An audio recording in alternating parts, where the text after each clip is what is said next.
Hey everyone, it's Ben Hardy here, and in today's video we'll be reviewing the BMW M8 Competition. Before we get in this video, I want to give a huge shout out and thank you to the BMW of Pleasant Grove for giving me some time with this car. I'll include a link to their website in the description down below. If you have any questions or need any help, just ask for Joe. And then on a side note, if you want to save time and money the next time you purchase a car, link to my car buying guide in the description down below. Let's get into it.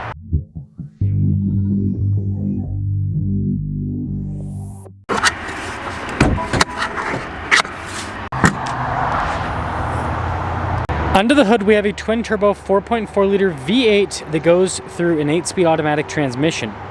Fuel economy is 15 around town and then 22 on the highway, with power outputs being 617 horsepower and then 553 pound-feet of torque. Now, before we move forward with this review, I do want to mention, if you want to see more videos just like this, then I recommend you subscribe because I post content every single day. So taking a look at the hood, you can see how the lines arc forwards. I think that looks pretty sharp.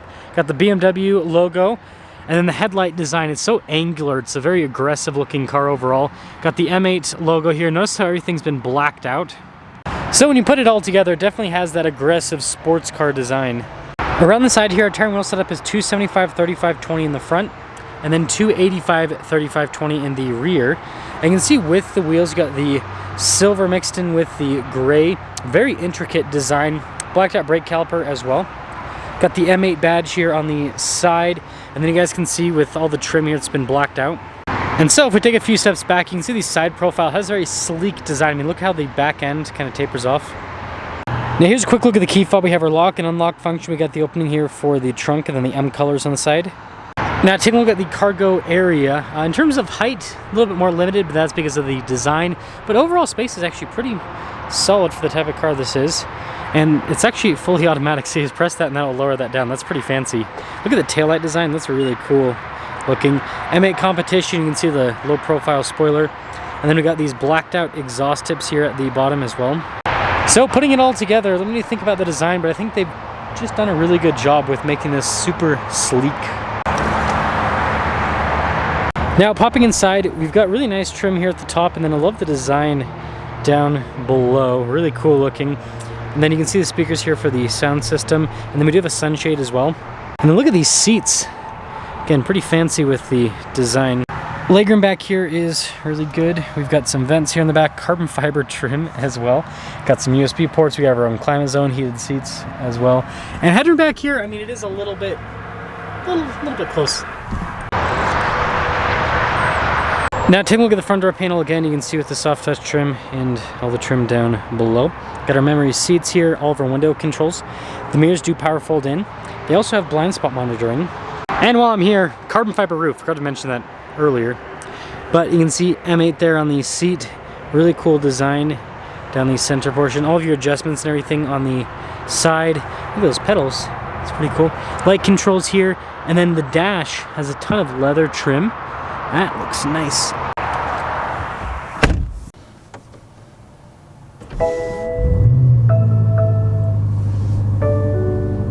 Now taking a look at the steering wheel, really nice trim all around. We've got paddle shifters for the 8-speed. We have our M1 and our M2 modes. Heat steering wheel at the bottom with your M logo there at the bottom as well. We have stuff like our adaptive cruise control with your lane centering. And then you guys can see the stocks here on the back.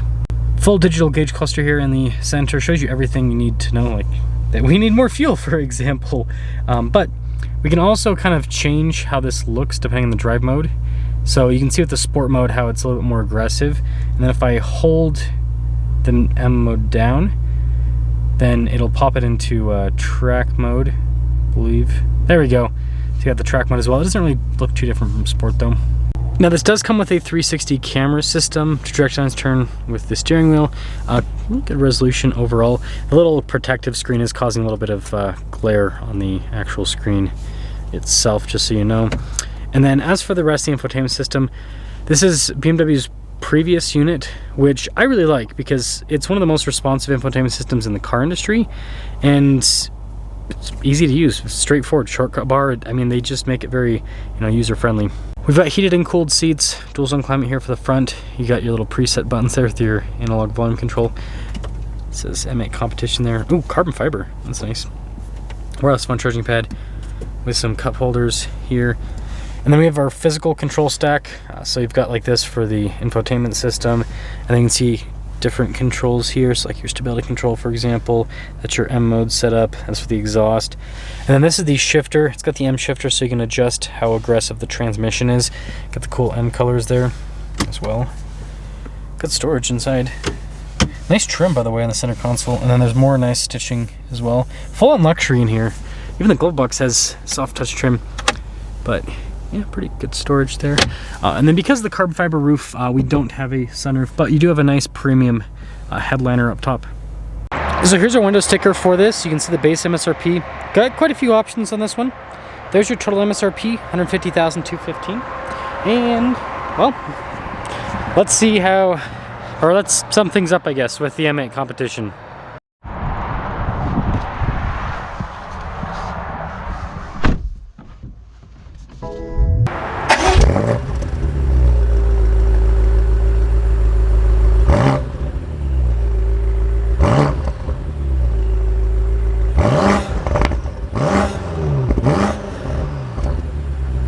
Let's talk about visibility here on the M8. Here's visibility of the hood, and there's the heads-up display. Both of the mirrors. About the rear. Definitely has that kind of like cavernous feel in a way, because you're like low down in the car, and the windows are very, I guess, raked is a way to put it. So it's just an interesting experience. It feels very sporty. It's a way that I could say it. Speaking of sporty, we'll pop into the sport mode here. And seats are really comfortable. Nice bolstering here with the seats. And yeah, they're sporty, like they hold you in place really well. I'm sliding back and forth with the seat just to test it out. But they're, you know, like I said, they're comfortable. They are firmer for leather seats, but they're not uncomfortably firm, if that makes sense. Now, aside from that, we'll get kind of like a mini acceleration here in just a second. Kind of see how it performs with the V8. Yeah, it's got some power. It comes on like this engine, call it like a freight train engine, because it's just monstrously powerful. Shifter does take a second to get used to, but yeah, it's just monstrously powerful, and the torque comes on relatively low, but it still just keeps pulling. It's a really cool powertrain, if you ask me. I love how the heads-up display has the RPMs in sport mode. Yeah, it's pretty quick. It sounds good too. It's got a nice sound to it as well. I've driven these, you know, a couple of these before, and it really is a grand touring car. I think that's a good way to put it. Let's put that down to less aggressive. It is a grand tour, so where it's very fast, not so that you can, I mean, you can corner quickly with this and all that, but it's very fast mostly so that, like, it's an Autobahn type car, so you can just cruise down high speeds comfortably. That's kind of what this does. So let me know what you guys think about the M8 Competition. I think this looks cool. I think it drives really well for what it is, and it really is kind of like it's kind of like a luxury supercar. I think that's what they, you know, should somewhat describe grand tours more as, because when you hear the word grand tour or grand touring, either way, you kind of think, oh, it's an old person car, right? That's what you think, but in reality, it's kind of like, okay, I like supercar acceleration, you know, you like certain aspects of supercar performance, but, you know, I want something that's more practical than, say, a supercar. And so it's like, I want the supercar acceleration and some of the experience, but I also want something that I could daily drive, and also, you know, if you have kids, take your kids in and all that. And that's where these grand tours come in. So I think a good way to look at them is kind of like luxury supercars in a way. But let me know what you think about the BMW M8 Competition.